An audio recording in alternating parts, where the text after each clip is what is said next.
საქართველოში 23 საათია. ყოველდღიური აბები ვასიკო ოდიშვილისგან.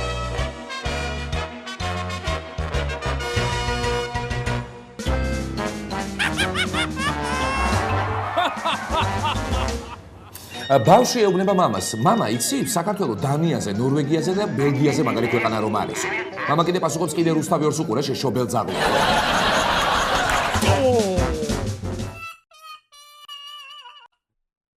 მაღალი კაცი სამანიშვილის დედინასვას ფულსავს და თავისთვის ლაპარაკობს. კაცო, ვერ გავიგე რომელ გვერდზე და რომელ სტრიქონზე მომიწოდებს ჯონბასი აქციის დარბევასო.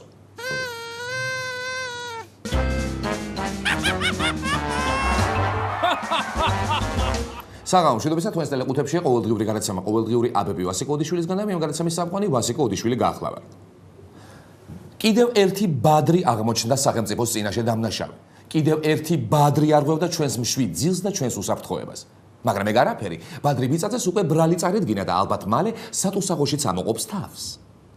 სახალხო კრებასთან შექმნილი ნახევად გასამხედროებული ჯგუფის ამჟამად დაკავებული ხელმძღვანელის გია უჩავას 5 მოწმის ჩვენებების ასევე ვიდეო, აუდიო და საქმეში არსებული სხვა მტკიცებულებების საფუძველზე საქართველოს პროკურატურამ ბრალდებულად ცნო ბადრი ბიწაძე წინასწარ შექმნილი ჯგუფის მიერ პოლიციელებზე განხორციელებული თავდასხმების ორგანიზებისათვის. დანაშაული გათვალისწინებული სისხლის სამართლის კოდექსის 353 მუხლის მეორე ნაწილით. ამასთან გასტუმბებთ, რომ საქართველოს პროკურატურა იშუამდგომლებს სასამართლოს წინაშე ბადრი ბიწაძის მიმართ არასაპატიმრო აღკვეთის ღონისძიების, კერძოდ გირაოს გამოყენების თაობას. მოიცა, ვერ გავიგე. ისა გია უჩავა სახელმწიფო გადატრიალებას აღიარებს და სავარაუდოდ ამავე ბრალდებით გასამართლება და ეს ბადრი ბიწაძე ვითომ ვინ ამყავს ასე მსუბუქად რომ გადარჩეს, რა ეხლა ყოფილი პარლამენტის თავმჯდომარის ქმარია?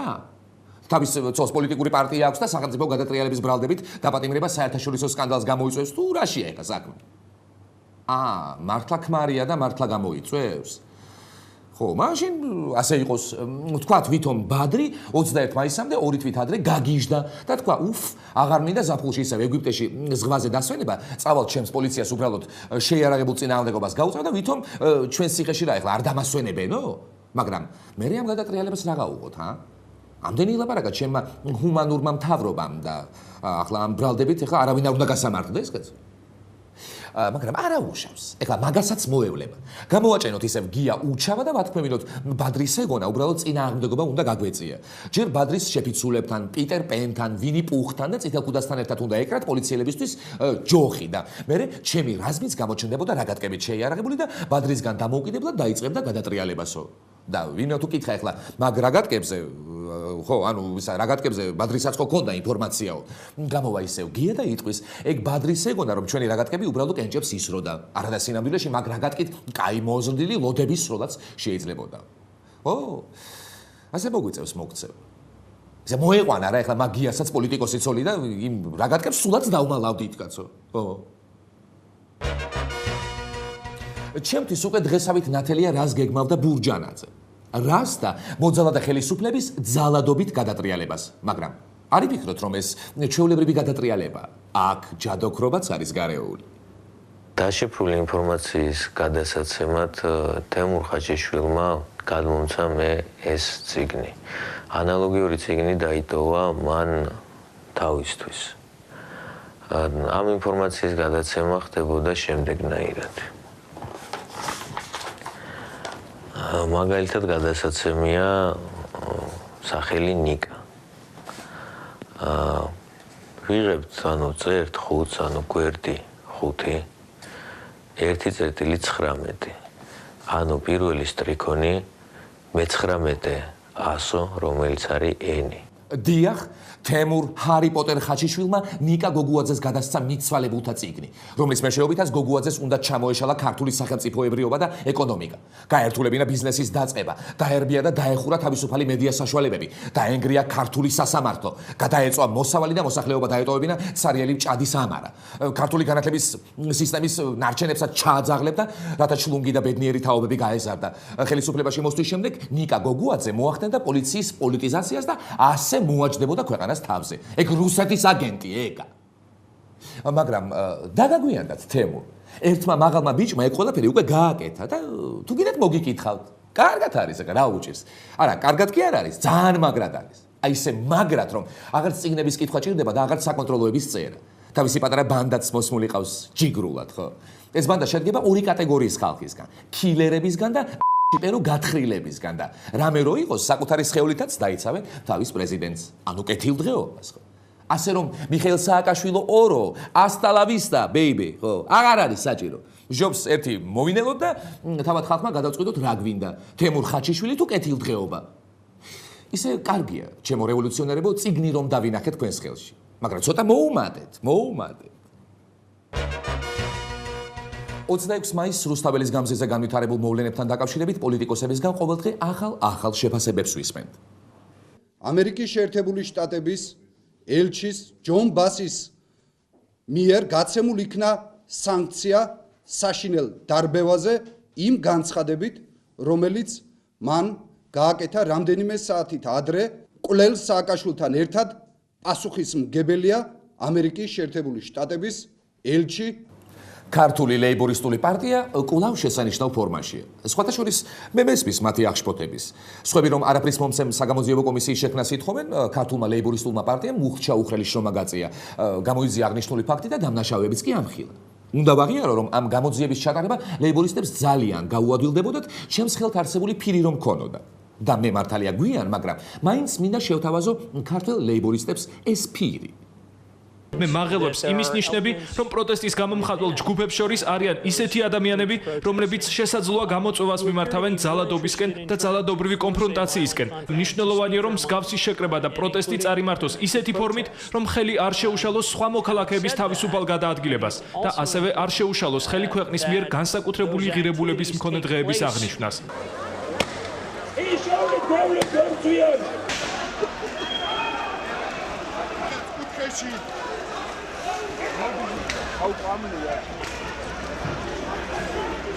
ჯონ, ეს დარბევაც ისე უნდა დავავიწყოთ ხალხს, როგორც 7 ნოემბერი დავავიწყეთ. არ არის პრობლემა. დავაჩქაკუნებთ და დაავიწყდებათ. შეშფოთებული ვარ ცნობებით, მნიშვნელოვანია გვახსოვდეს, რომ აშკარად იყო ხალხის გარკვეული რაოდენობა, რომლებიც ჩართულები იყვნენ აქციებში და მათ მშვიდობიანი პროტესტი არ აინტერესებდათ. აი, ასეთი ხერხებით ცდილობენ ხალხო ჩვენი ტვინის გამორეცხვას ამერიკული სპეცსამსახურები. 7 ნოემბრის მერეც ჯერ მხარდაჭერა გამოგვიცხადეს, მერე დაგვარბიეს, მერე რაღაცა დაგვიჩხაკუნეს და ახლა ვიღაც გახსოვთ 7 ნოემბერი. რუსეთთან ომის მერეც ასე იყო, წავაგეთ ომი, მერე ამერიკული წყალი დაგვალევინეს და დაგვაჯერეს, რომ ეგომიც დემოკრატიული ხრიკებით მოვიგე. აი ახლაც ასე დაგვიჩხაკუნეს და შეეცადნენ ჩვენი მეხსიერებიდან ამოეშალათ 26 მაისის შაუბნელი და წვიმიანი დილა და იგი დემოკრატიის ღაღადად გამოეცხადებინა. თუმცა რადგან მე ახლა აი ასე ვჭიკჭიკებ, აშკარაა რომ ეგ ჩხაკუნი აღარ მოქმედებს. ამიტომ ბატონო ბას, გამოცვალეთ ელემენტები, დაგიძველდათ უკვე. მაღალს უყვარდა ბავშვები, ბავშვებს უყვარდათ შაშკინი. პრინციპში შეიძლება რომ ვინმე უკეთესიც შეყვარებოდათ, მაგრამ აბა მანდატურები რისთვისღად განან ახლა მოწოდების სიმაღლეზე. ერთი სიტყვით ბავშვების ბედზე დაფიქრებულმა მაღალმა გუშინ ასეთი სანახაობა მოგვიწყო. გამარჯობა. როგორ მიდის? რამდენი ბავშვი ყავთ გამოცდილებას? აი, როგად დუცდებით, სამოსის შეხვედრა უნდა ჩააბა. როგორ არის ბავშვები, რთულია? ისეთ საში არ იყო, როგორც იძახოდე, რომ ყველას გაყრე. მაგრამ ბოლოს ქიმიას როდის სწავლობდით? ჩავარდა რამდენი ქონდათ? 2 წლით იქით უკან, ხო? აბიტურამდე. არა, წელსაც გავიდი. იქ გადიოდით წელს? აბიტურებზე დავდეთ ფესტივალში, ყველანი და ჩავაბარეთ. როდის დავდება გამოცდილება?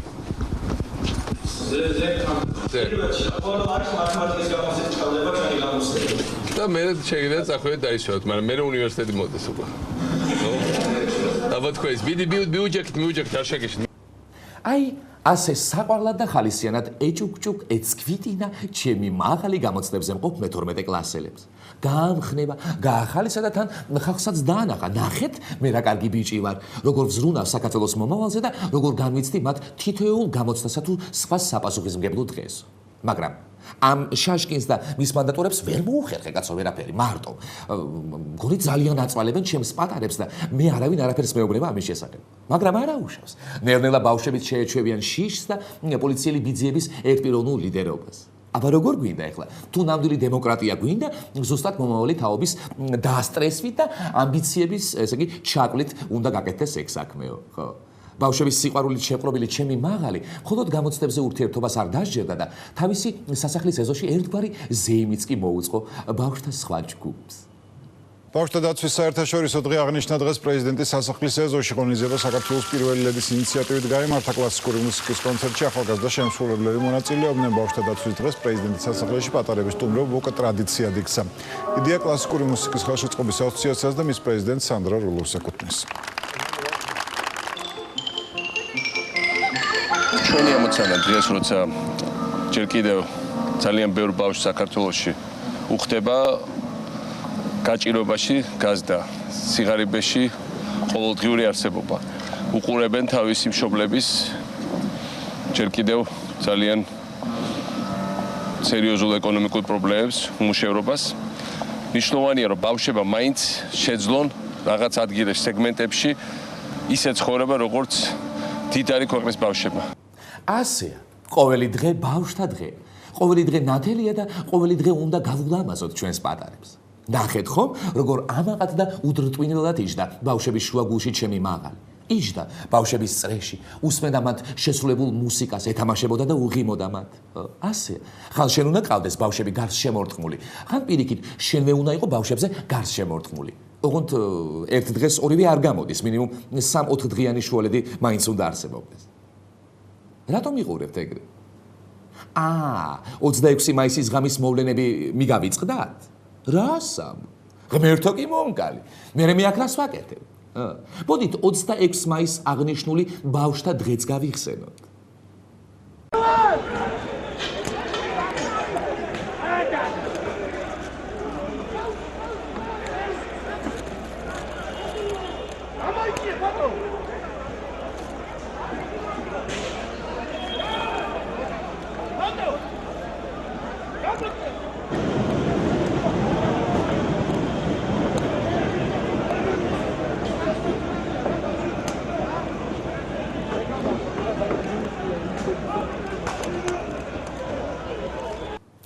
ესეც 26 მაისის ღამით აღნიშნული ბავშვთა საერთაშორისო დაცვის დღე.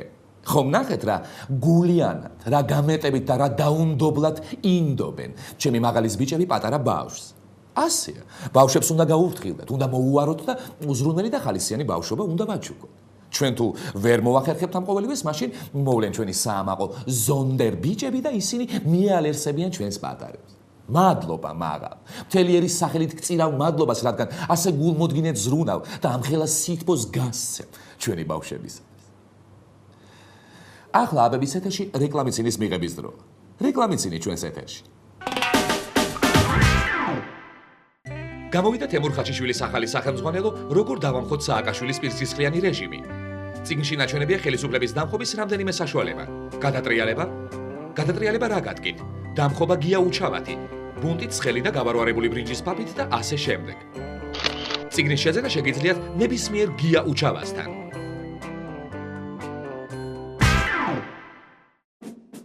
ძვირფასო მშობლებო, საქართველოს ბავშვთმოყვარე ბაგაბაღი მაღალი პრეზიდენტი ყოველი ბავშვის მიმართ გამოთქვამს ზრუნვისა და მოვლის სურვილს. მოიყვანეთ ბავშვი ჩვენს ბაგაბაღში, სადაც ჩვენი საგულდაგულოდ გაწვრთნილი კუნთმაგარი პედაგოგები მათ მოუვლიან, დაჟეჟავენ, დააძაბუნებენ და უკან გამოგატანენ. მაღალი პრეზიდენტი, შვილი გაზარდე მტრულა და ოღონდ გაზრდააცადე. მისტიური შინაგან საქმეთა სამინისტრო ყოველივე იმ სიკეთის შემდეგ, რაც 26 მაისს მოგმადლა ქართველებს, არ დაცხრა და კიდევ ერთი სასიკეთო და სახელმწიფოებრივი მნიშვნელობის განცხადება გააღწია. მას შემდეგ, რაც საქართველოს შინაგან საქმეთა სამინისტრომ მოუწოდა ყველა დაინტერესებულ პირს მიეწოდებოდა ინფორმაცია 26 მაისის არასანქციონირებული მიტინგის დაშლის დროს დაკარგული მოქალაქეების შესახებ, დღემდე სამინისტროს სახელზე არც ერთი განცხადება არ შემოსულა. შინაგან საქმეთა სამინისტრო აცხადებს, რომ იგი არც ერთ მოქალაქეს დაკარგულად არ განიხილავს. მოკლედ რომ გითხრათ, შინაგან საქმეთა სამინისტრო 26 მაისის ძალადობის შემდეგ დაკარგულ მოქალაქეებს დაკარგულებად არ განიხილავს. პრინციპში არ განიხილავს კი არა, ვერ განიხილავს, რადგან ისინი დაკარგულები არ არიან. აბა რანაირად არიან ახლა დაკარგულები თუ საზოგადოების უმეტესი ნაწილი ღრმადაა დარწმუნებული და იცის რომ ეს ხალხი საკუთარი ფეხით მიაცილეს ზონდერებმა მოდულის შენობაში და სარდაფში მოასვენეს. და ახლა 26 მაისის მოვლენების მნიშვნელობაზე ესაუბრებიან. ხო, ნამდვილად ასეა. სხედან ახლა მიტინგის მონაწილეები თბილად, რბილად, მოდულის სარდაფში და მათ სვიმონ მასხარაშვილი უკითხავს ლექციას რუსეთ ბურჯანაძის ურთიერთობაზე. ან უკეთეს შემთხვევაში ვანო დაგარბებ-მერაბიშვილი ესაუბრება მედიის გამჭვირვალობაზე. ისე, ბატონო შსს, ცოტა არ იყოს და უპასუხისმგებლობაა ახლა თქვენის მხრიდან. ის მაინც თქვით, ჩვენთან არის ეს ხალხი და ნუ ინერვიულებთ. ყველანი კარგად არიანო. შენ იცი ახლა, ვანო, კარგად მიხედე დაკარგულებს, არ გადაამეტო ძალას და არავითარ შემთხვევაში არ აყურებინო რუსთავი 2-სა და იმედის ეთერს. ხომ იცი ახლა, მაგორი არქის ყურება საერთაშორისო სტანდარტების დარღვევაა. ძალის გადამეტებაში ჩაგიწვიან და რა გააჩენეს მე ამ ახლა ძლევამოსილ ქართულ ოპოზიციას. ეს ყველაფერი გაიგე, ხო? ხო. და აუცილებლად შეასრულე. კარგი. მშვენიერია. მე ხო ვიცი, მთავარია, ამ ჩვენს ხელისუფლებას ვინმე მოუწოდოს მოელაპარაკოს, თორემ არ ხართ თქვენ ახლა ისეთი ხალხი, რომ ყური არ შეიბარტყუნოთ და მაინც თქვენებურად გააკეთოთ ყველაფერი. მაგრამ მე იცით რა გამკვირებია? ეს რვიანი რატომ თქვენ არ დაგელაპარაკებათ და თქვენ არ გაგაცნობთ საკუთარ ინიციატივებს, ოპოზიციური რვიანი 26 მაისს არასანქცირებული აქციის დაშლის გამოძიებას ითხოვს. ამ მიზნით პარტიები დიპლომატიური კორპუსის წარმომადგენლებს შეხვდნენ. რვიანის წევრები სპეციალური კომისიის შექმნას ითხოვენ. ამასადამე ისინი აცხადებენ, რომ დაშავებულებთან დაკავშირებით მეტი ინფორმაციის მოძიება უნდა მოხდეს. მე როგორც მივხვდი, ჩემგან განსხვავებით რვიანს არ აქვს იმედი, რომ სახელმწიფო ობიექტურ შეფასებას მისცემს მომხდარს და ამიტომ უყვებიან საერთაშორისო თანამეგობრობას, რომ ხალხი დაიღუპა, ბევრი დაიკარგა, ბევრიც ციხეშია და სთავაზობენ, მოდით ჩვენ შევქმნით რაიმე საგამოძიებო კომისიას და თქვენ ამაში ვერბალურად დაგვიჭირეთ მხარი. იცით, მე უკეთესად გეტყვით, როგორ უნდა მოიპოვოთ საერთაშორისო თანამეგობრობის და დიპლომატიური კორპუსის მხარდაჭერა. ჩვენ ქვეყანაში ხომ თავარი ისა მოეწონები თუ არა უცხოელს და მე ახლა დახმარების ხელი მინდა გაუწოდო რვიანს და მოუყვე როგორ შეიძლება უფრო მეტად მოაწონოთ მათ თან. წადით ფიტნეს კლუბში და ცოტა ივარჯიშოთ. სასურველია ბატუტზე ივარჯიშოთ, ხო? მე გაიარეთ სილამაზის სალონში. შემდეგ სადმე კაფეში მწვანე ჩაი დალიეთ და ისაუბრეთ ლიბერალიზმსა და მის რაობაზე. ბოლოს ტაილანდური მასაჟი გაიკეთეთ, მიიღეთ სრული რელაქსაცია, დამშვიდით და ვნებიანი თვალებით შეხვდით საერთაშორისო მეგობრებს. ხო, კინახამ დამავიწყდა. მანამდე იუსტიციის სასახლეში გაიარეთ და ახლახან გამოგონილი იუსტიციის სახლის სურნელი იბკურეთ. მერწმუნეთ ასე უფრო მეტად მოეწონებით დიპლომატებს და ასე უფრო მეტად დაგაფასებთ ერთიანი თუ დაშლილი ნაციონალური მოძრაობა. რა დიპკორპუსი, რის საერთაშორისო ურთიერთობები, რა მხარდაჭერა, რა თავის მოწონება, ხალხი ნაცემი და დაკარგულია. და ისე სხვათა შორის გეტყვით, ეგ დიპლომატები იყვნენ დარბევის, ესე იგი მწვანე შუქი რომ აუნდეს და მე ტრადიციულად შეშფოთდნენ კიდევ მაგათთან მიდიხართ? არ მოგცემთ ნაცმოძრაობა საგამოძიებო კომისიის გაკეთების საშუალებას? არა. რამდენჯერ რუსეთი დაგეგმავს საქართველოს სახელმწიფოებრიობის დამხობას და შეთქმულებების მოწყობას თავიანთი ადგილობრივ თანამზრახველებთან ერთად, ჩვენ არ ვაპირებთ აქ საგამოძიებო კომისიების შექმნას. არა უშავს. სამაგეროდ სალაპარაკო გექნებათ და იტყვით, რომ დიქტატორი ხელისუფლება ფაქტების გამოძიებას იმიტომ არ აპირებს, რომ დიქტატორია. ილაპარაკეთ ამას ასე 5-7 წელი და ბოლოს შეიძლება თანამეგობრობის დარაჯი მაინც შეშფოთდეს და თუ ძალიან თხოვთ, თავის შეშფოთებას თავის წუნწუნწუნსაც დააყოლებს. ჯერ ერთი კვირა არ არის გასული დამოუკიდებლობის დღეს განვითარებული მოვლენებიდან და ყველა პოლიტიკური თუ არაპოლიტიკური ორგანიზაცია ცდილობს აღნიშნულ ფაქტთან დაკავშირებით თავისი აზრი დააფიქსიროს. როგორც საინფორმაციო სააგენტო ინტერპრეს ნიუსი უწყება, თავისი აზრი მომხდარ ფაქტთან დაკავშირებით კოალიცია ევროპული საქართველოსთვის წარმომადგენლებმაც დააფიქსირეს. სტატიის ამონარიდიდან მიგებთ, რომ 26 მაისს პოლიციას საქმე ჰქონდა არა მშვიდობიან დემონსტრანტებთან, არამედ ექსტრემისტებთან და შესაბამისად სახელმწიფოს მხრიდან ძალის გამოყენებით აქციის აღკვეთა სამართლიანი იყო. მოკლედ აღფრთოვანებული ვარ ამ პროსამთავრობო ორგანიზაციის შემოქმედებითი ნიჭით. აი ახლა ვფიქრობ და ვერ ხვდები ხა საიდან აქვს ამხილა ფანტაზიის უნარი და გაქანებ.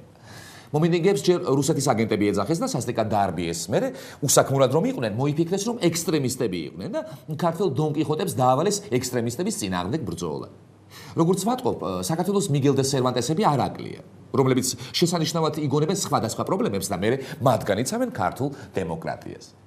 საინტერესოა, ამის მერე რა პრობლემას გამოიგონებენ, რომ ქართული დემოკრატიის დამაქცევრებს წინ გადაეღობონ შავებში ჩაცმული დონკიხოტები. და საერთოდ მე იცით რა მაინტერესებს. ხომ ხედავთ რომ ჩრდილო-ატლანტიკური ალიანსი გვიმალავს ამ დულ სინეას. ცალი თვალითაც არ შეგვახედა ბრიუსელში გამოკეტილ დულ სინეაზე.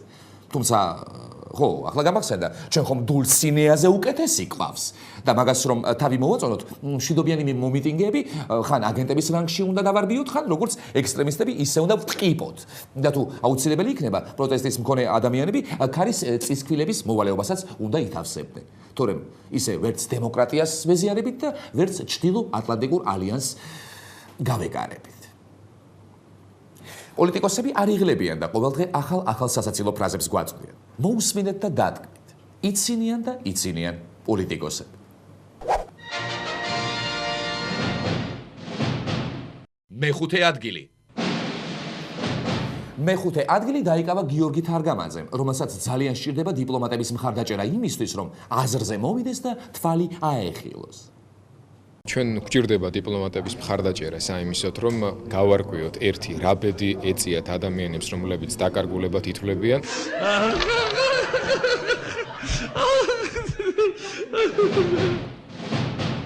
მეოთხე ადგილი. მეოთხე ადგილი კვლავ დიდი რვიანის წარმომადგენელმა ამჯერად ირაკლი ალასანიამ დაიკავა. ისევე როგორც გიორგის, ამასაც სჭირდება დიპლომატები. მოკლედ, ეს ხალხი დიპლომატების გარეშე ვერაფერს ვერ აკეთებენ და ამას ხმამაღლა ამბობენ. საგამოძიებო კომისია აუცილებელია შეიქმნეს და ასეთ გამოძიებას მხარს უჭერს, რა თქმა უნდა, საერთაშორისო თანამეგობრობაც. სიმართლის დადგენას საერთაშორისო თანამეგობრობა მხარს უჭერს.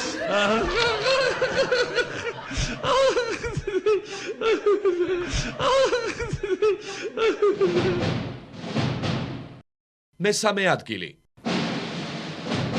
მესამე ადგილი მოდერირებული ქრონიკის გმირმა, თავისუფალმა ჟურნალისტმა ლაშა ხარაზიშვილმა დაიკავა, რომელსაც გამომძიებლების სისპეტაკი სჯერა.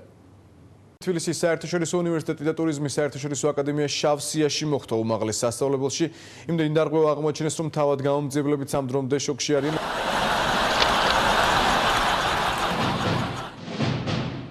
მეორე ადგილი. მეორე ადგილი დაიკავა ტელეიმედმა, რომელიც გაისარჯა ეცადა და აი ეს რუსი კაცი აღმოაჩინა. შოკში ჩავარდი, როდესაც ვიხილე ჯოხებით შეიარაღებულების მარში თბილისის ცენტრში, რომლებიც ხალხს აშინებდნენ.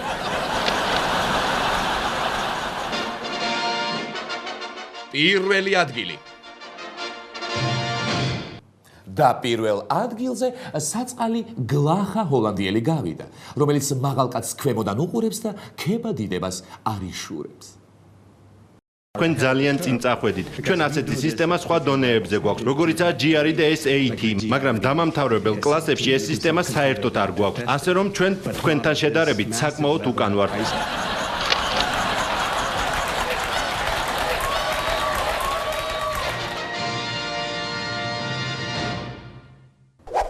ეს გახდათ გადაცემა ყოველდღიური აბები ვასიკოვიჩვილისგან. ნუ მიიღებთ სხვა აბებს.